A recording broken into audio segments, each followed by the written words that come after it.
میں حضور میرے نے جا کے زلفاں کھولیاں، لے چلی بادیں صبا خوشبو کی بھر چولیاں، اگر جنت میں جانے کا ارادہ ہو تمامی کا، گلے میں ڈال دو کرتا محمد کی غلامی کا، کہ محمد سے وفا تم نے تو ہم تیرے ہیں، یہ جہاں چیز ہے کیا لوح و قلم تیرے ہیں۔ سامنے دی قدر، سامنے دی وقار، بزرگ و عزیز ساتھی، ربیع الاول کے ببرکت مہینہ کے وسیلہ سے نبی علیہ السلام کی سیرت طیبہ شروع کی تھی۔ انشاءاللہ اس جمعے بھی اسی پر گفتگو کروں گا۔ دعا فرماؤ حق جل شانہ شرح صدر کے ساتھ عرض کرنے کی، آپ کو ہمدن گوش ہو کر سننے کی، پھر اس کے بعد مجھے اور آپ کو اپنے پیارے حبیب حضرت محمد رسول اللہ صلی اللہ علیہ وسلم کے ساتھ سچی محبت کرنے کی توفیق عطا فرمائے۔ سامعین دی قدر، میرے نبی کی والدہ کا نام آمنہ ہے۔ جس دائی نے ابتدائی پرورش کی، دودھ پلایا، اس کا نام حلیمہ ہے۔ جس قبیلے سے وہ تعلق رکھتی ہے اس کا نام بنو سعد ہے۔ عزیزو، یہ کوئی اتفاق نہیں ہے، بلکہ اللہ رب العزت کی ذات کا انتخاب ہے۔ اللہ نے اپنے پیارے حبیب صلی اللہ علیہ وسلم کو حضرت آمنہ کے حوالے کر کے دنیا کو بتا دیا کہ یہ کوئی عام عورت نہیں ہے، بڑی عظمت اور فضیلت والی عورت ہے۔ اس عورت کے اندر اللہ نے اتنی صلاحیتیں رکھی ہیں کہ یہ اللہ رب العزت کی امانت کی حفاظت کرنا جانتی ہے۔ دائیاں تو اور بھی آئی تھیں، لیکن اللہ رب العزت کی ذات نے انتخاب حضرت حلیمہ کا کیا۔ حلیمہ کا معنی ہوتا ہے بردبار ہونا۔ میرے عزیزو، پرورش کرنے والا اگر بردبار نہ ہو تو کسی وقت اس کو غصہ آ سکتا ہے، کسی وقت پرورش کرتے ہوئے وہ غصے کے انداز میں بات کر سکتا ہے، آنکھیں دکھا سکتا ہے، مار سکتا ہے۔ اللہ رب العزت کی ذات نے دائی حلیمہ کا انتخاب کر کے بتا دیا کہ اس دائی کے اندر اتنی صلاحیت ہے کہ یہ میرے پیارے حبیب حضرت محمد رسول اللہ صلی اللہ علیہ وسلم کی پرورش کر سکتی ہے۔ قبیلے کا نام سعد ہے۔ سعد کا نام ہوتا ہے نیک بختی۔ اللہ کی ذات بتانا چاہتے ہیں، دائیاں اور بھی آئی تھیں لیکن نیک بختی سے محروم رہ گئی۔ یہ جو حلیمہ آئی ہے، اللہ رب العزت کی ذات نے اس کو نیک بخت بنا دیا ہے۔ اپنے قبیلے کے اندر بعد میں پہنچے گی، اللہ رب العزت کی ذات نیک بخت اس کو پہلے بنا دے گا۔ حضرت حلیمہ میرے پیغمبر کو لے کر اپنے خیمے کے اندر پہنچتی ہے۔ حضرت حارث نے جس وقت نبی علیہ السلام کا چہرہ انور دیکھا، حلیمہ کو کہنے لگا، اے حلیمہ، تو بڑا ہی بابرکت بچہ لے کر آئی ہے، اس لیے کہ میں اس کو دیکھ رہا ہوں، اس کے چہرے سے پتہ چل رہا ہے یہ کہ اللہ رب العزت کی خاص نشانی ہے۔ اللہ رب العزت کی خاص نشانی ہونے کے ناطے اللہ رب العزت کی ذات اس بچے کو بڑی عظمتیں، فضیلتیں اور برکتیں عطا فرمائے۔ حضرت حارث نے اونٹنی کو کھولا۔ میرے بھائیوں، وہی اونٹنی جو آئی تھی، چل نہیں سکتی تھی، بالکل لاغر تھی، اب وہ شوخیاں دکھا رہی ہے۔ اس کے چلنے کا انداز مختلف ہے۔ جس وقت اس کو بٹھاتے ہیں، اب اوپر بیٹھنے کی باری آتی ہے۔ حضرت حارث آگے بیٹھے، حضرت دائی حلیمہ نے میرے پیغمبر کو اٹھایا، حضرت حارث کے پیچھے بیٹھی۔ میرے بھائیوں اونٹنی کو اٹھایا گیا، لیکن یہ اونٹنی اٹھنے کا نام نہیں لیتی ہے۔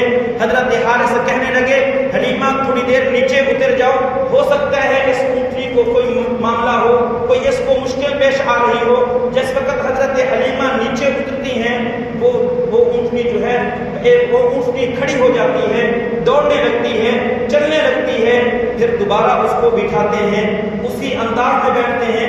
حضرت حارث پہلے ہیں، حضرت دائی حلیمہ میرے پیغمبر کو لے کر پیچھے بیٹھتی ہیں۔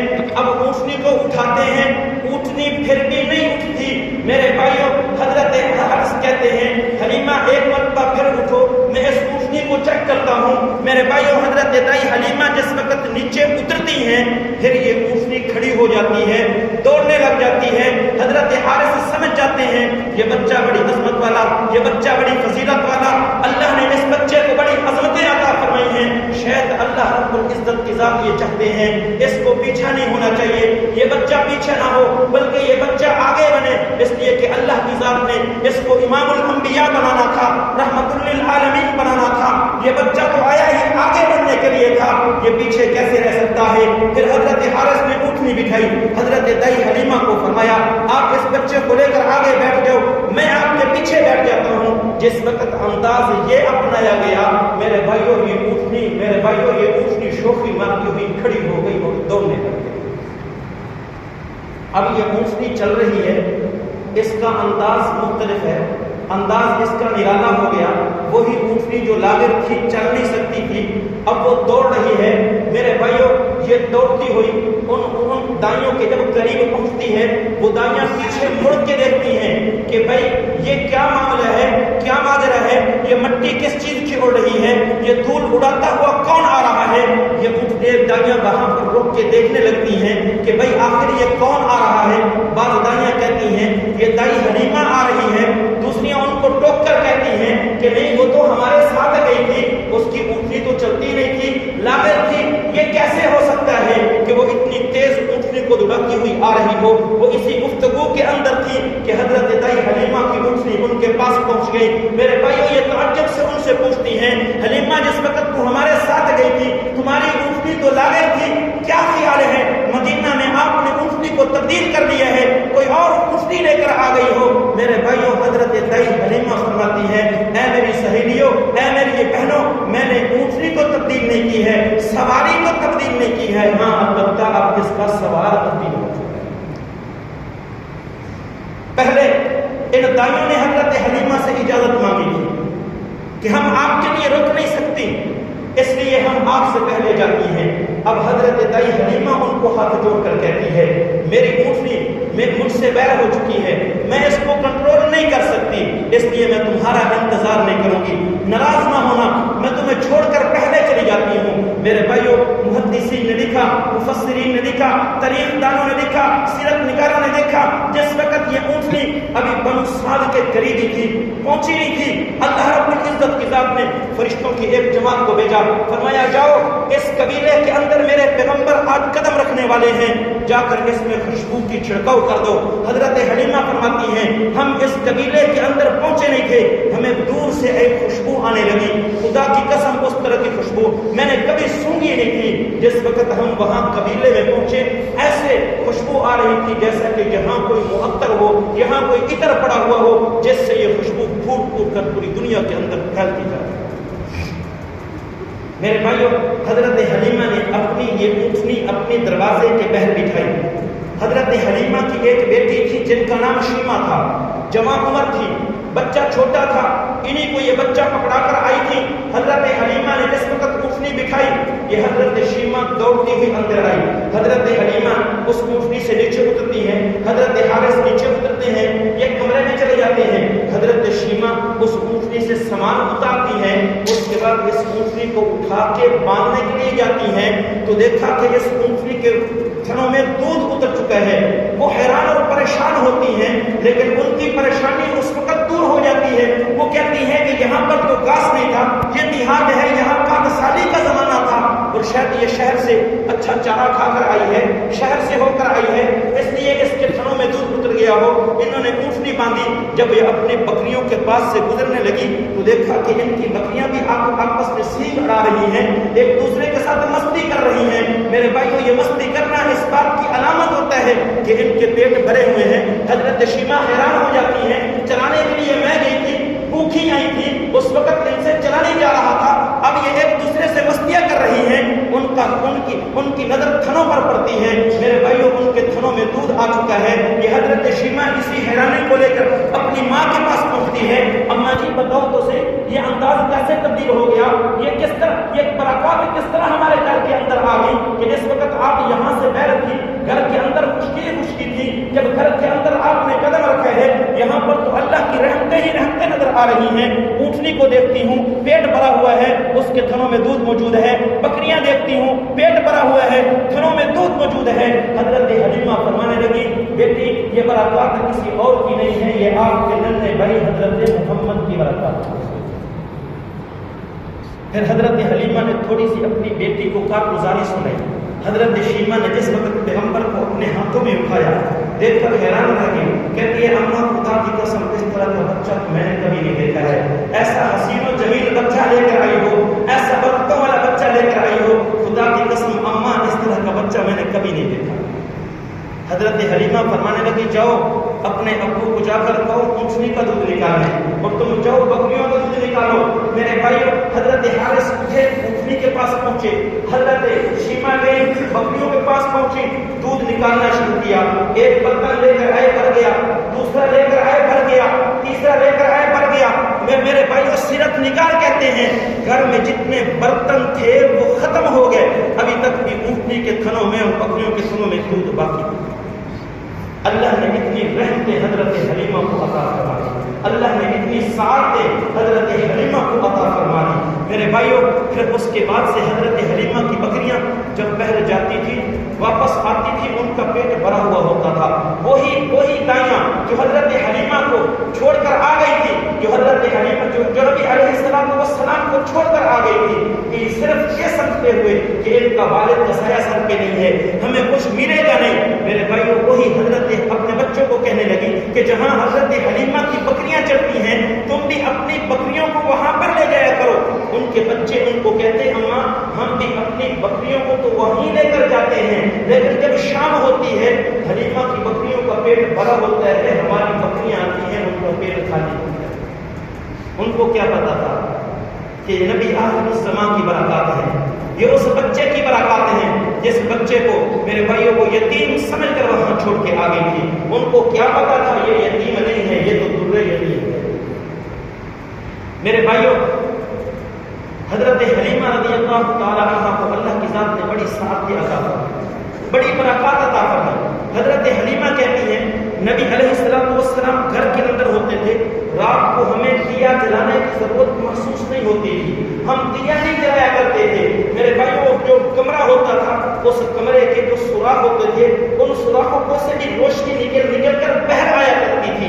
یہ میرے پیغمبر کا ایک خاص معجزہ تھا، جب میرے پیغمبر کی ذات اپنا منہ مبارک کھولا کرتے تھے، یہ جو سانس مبارک نکلا کرتا تھا، اللہ رب العزت کی ذات اسی سانس سے اس کو روشنی بنا دیا کرتے تھے، وہ روشنی پھیلا کرتی تھی۔ میرے بھائیوں، اس زمانے کے اندر تیل انتہائی مشکل سے ملا کرتا تھا، جو ملتا تھا وہ بھی انتہائی مشکل ہوا کرتا تھا۔ جو بڑے بڑے سردار ہوتے تھے، قبیلے کے سردار، رات کے وقت وہ بھی اپنا دیا بجھا دیا کرتے تھے، لیکن حضرت حلیمہ کے گھر سے روشنیاں اٹھ رہی ہوتی تھی۔ کچھ لوگ جمع ہو کر حضرت حلیمہ کے پاس آتے ہیں، حلیمہ تو اتنی امیر ہو گئی، تو اتنی امیر ہو گئی کہ رات کے وقت بھی تیرے گھر کا دیا نہیں بجھتا ہے، رات کے وقت بھی تیرے گھر کا دیا چلتا رہتا ہے، آخر کیا ماجرا ہے؟ میرے بھائیوں، حضرت حلیمہ نے اپنی چند سہیلیوں کو پکڑا، ساتھ لے کر گئی، فرمانے لگی ما کننا نحتاج الی السراج من یوم اخذناہ، خدا کی قسم جس وقت سے یہ سراج منیر میرے گھر کے اندر آیا ہے، جس وقت سے یہ 14ویں کا چاند میرے گھر کے اندر آیا ہے، خدا کی قسم ہمیں کبھی کسی دیے کی ضرورت ہی محسوس نہیں ہوئی۔ عزیزو، میری امی حضرت عائشہ صدیقہ رضی اللہ تعالی عنہ فرماتی ہیں، دیا چل رہا تھا، میں سلائی کر رہی تھی رات میں، دیے کے اندر جو تیل تھا وہ ختم ہو گیا، دیا بجھ گیا، میرے ہاتھ کے اندر سوئی تھی، میری وہ سوئی زمین پہ گر گئی۔ اب میں پریشان ہوں کہ میں اس سوئی کو تلاش کروں تو تلاش کیسے کروں؟ امی فرماتی ہیں میں کمرے کے اندر نیچے بیٹھ گئی، ہاتھ آہستہ آہستہ ہاتھ مارنا شروع کیا کہ کسی جگہ پر وہ سوئی میرے ہاتھ سے اٹکے تھی، میں اس سوئی کو اٹھا لوں گی۔ امی فرماتی ہے میں اسی عالم میں تھی کہ نبی علیہ السلام میرے حجرہ کے اندر داخل ہوئے۔ میرے آقا نے پوچھا حمیرہ کیا تلاش کر رہی ہو؟ امی عائشہ صدیقہ کو میرے پیغمبر پیار سے حمیرہ کہا کرتے تھے۔ فرمایا حمیرہ کیا تلاش کر رہی ہو؟ امی فرماتی ہے میں سوئی تلاش کر رہی ہوں۔ میرے پیغمبر نے جب یہ پوچھا نا حمیرہ کیا تلاش کر رہی ہو، تو پیغمبر کے منہ مبارک سے ایک روشنی پھوٹی، میرا پورا کا پورا حجرہ جو ہے یہ روشن ہو گیا، مجھے وہ سوئی روشن ہوا، مجھے وہ سوئی مل گئی۔ میں نے سوئی اٹھا کر اپنے پیغمبر کو فرمایا اے اللہ کے رسول میں اس سوئی کو تلاش کر رہی تھی۔ میں نے بتایا کہ اللہ کی ذات نے میرے پیغمبر کو یہ معجزہ عطا فرمایا تھا۔ آقا مدنی صلی اللہ علیہ وسلم کی ذات اگر اندھیرے کے اندر بیٹھا کرتے تھے، اللہ رب العزت کی ذات وہاں پر روشنیاں ہی روشنیاں کرتی تھی۔ ایک دن حضرت شیمہ کہنے لگی اماں جی آج میں بکریوں کو چرانے کے لیے نہیں لے کر جاؤں، بکریاں زیادہ ہیں، میں اکیلی ہوں، میں تھک جاتی ہوں۔ ماں نے اپنے پاس بٹھا لیا، فرمایا بیٹی تمہارا باپ بوڑھا ہو چکا ہے، میں بھی بوڑھی ہوں، تم جوان عمر ہو، جس انداز میں تم بکریوں کو چرا سکتی ہو اس انداز میں ہم سے بکریوں کو چرانا مشکل ہے، اس لیے آپ مانو ان بکریوں کو ساتھ لے کر جاؤ۔ میرے بھائیو حضرت شیمہ کہنے لگی اماں اگر آپ مجھے کہتی ہیں بکریاں لے کر جاؤ تو پھر ایسے کرو آج تو میرا بھائی محمد میرے ساتھ بکریاں چرانے کے لیے ساتھ بھیج دو۔ میرے بھائیو حضرت حلیمہ کہنے لگی یہ چھوٹا بچہ ہے تم اس کو ساتھ لے جا کر کیا کرو گی؟ وہ ضد کرنے لگی، فرمایا اماں بات ایک ہی ہے، اگر میرے بھائی محمد کو ساتھ بھیجو گی میں بکریاں چرانے کے لیے جاؤں گی، اگر محمد کو ساتھ نہیں بھیجتی پھر میں بکریاں چرانے کے لیے نہیں جاؤں گی۔ ماں نے کہا بیٹا یہ چھوٹے بچے ہیں ان کو ساتھ لے کر جاؤ گی، ان کو سنبھالو گی یا جا کر بکریوں کو سنبھالو گی؟ میرے بھائیو حضرت شیمہ فرمانے لگی اماں ایک دن میں اپنے بھائی کو پہلے بھی ساتھ لے کر گئی تھی، جب میں پہلے ساتھ لے کر گئی تھی نا میں نے بڑے عجیب و غریب واقعات دیکھے تھے، ان میں سے ایک واقعہ یہ تھا جب میں اپنے بھائی کو لے کر گئی میں اپنے بھائی کو ہاتھوں میں اٹھائے وہ ہوتی تھی، پتھر نظر آتے تھے السلام یا محمد کہا کرتے تھے، درخت نظر آتے تھے السلام علیکہ السلام یا محمد کہا کرتے تھے، یہ چرند اور پرند اوپر جو ہے وہ جھکنے لگ جاتے تھے جیسے میرے بھائی محمد کو سلامیاں پیش کر رہے ہوں۔ اماں یہ مجھے بڑا اچھا لگتا تھا اس لیے جو ہے میں اپنے بھائی کو اپنے ساتھ لے کر جاؤں گی، اگر میں دھوپ کے اندر چلتی تھی یہ جو بادل ہے میرے سر پہ آ جاتا تھا سایہ کر لیتا تھا، اس دن مجھے دھوپ کے اندر جلنا نہیں پڑا۔ اماں میں اپنے بھائی کو لے کر ایک جگہ پہ بیٹھ جاتی تھی، میری یہ بکریاں جو ہیں یہ خود بخود جلدی چل کے وہیں پر آ جاتی، میری طرف منہ کرتی، میرے بھائی محمد کا دیدار کرنے لگ جاتی۔ اس دن میں نے بھی سارا دن اپنے بھائی محمد کا دیدار کیے ہیں، ان بکریوں میں سارا دن محمد کا دیدار کیے ہیں، مجھے ان بکریوں کے پیچھے بھاگنا نہیں پڑا، کوئی تھکاوٹ نہیں ہوئی۔ پھر اس سے بڑھ کر اماں جی وہاں سے جو بھی گزرتا تھا میرے بھائی کو دیکھتا تھا، میرے بھائی کی تعریف کرتا تھا، کہتا تھا بڑا حسین بچہ ہے، اس طرح کا بچہ ہم نے نہیں دیکھا۔ اس ساتھ وہ کہتے تھے اللہ ان کو ایک وقت میں بڑا بندہ بنائے گا۔ اماں جس وقت میں اپنے بھائی کی یہ تعریف سنتی تھی مجھے بڑا اچھا لگتا تھا۔ میرے بھائیوں آپ بھی بہنوں والے ہو، ہر ایک کو اللہ کی ذات نے بہنیں عطا فرمائی ہیں، یہ بہنیں ایسی ہیں کہ جب ان کے سامنے ان کے بھائی کی تعریف کر دو خدا کی قسم یہ باغ ہو جاتی ہیں۔ ہمارے استاد فرمایا کرتے تھے اگر کسی گھر کے اندر لڑائیاں چلتی ہیں میاں بیوی کی آپس میں بنتی نہیں ہیں، فرمایا میں تمہیں گر بتاتا ہوں ایک ہفتہ اس پر عمل کر لو خدا کی قسم میاں بیوی کی آپس میں الفتیں محبتیں پیدا ہو جائیں گی۔ پھر فرمایا کرتے تھے کہ گر یہ ہے کہ جو بیوی ہے آپ اس کے سامنے اس کے خاندان کی تعریف شروع کر دو، خاندان کی تعریف نہیں کر سکتے اس کے بھائی کی تعریف شروع کر دو، تم اس کے بھائی کی تعریف کرو گے خدا کی قسم وہ تمہاری بھی دادا بن جائے۔ اس لیے فرمایا اماں میں اپنے بھائی کو اپنے ساتھ لے کر جاؤں گی۔ اور اس دن کے بعد میرے بھائیوں حضرت شیمہ رضی اللہ تعالیٰ عنہ نبی علیہ السلام کو بکریاں چرانے کے لیے اپنے ساتھ لے جائے گا۔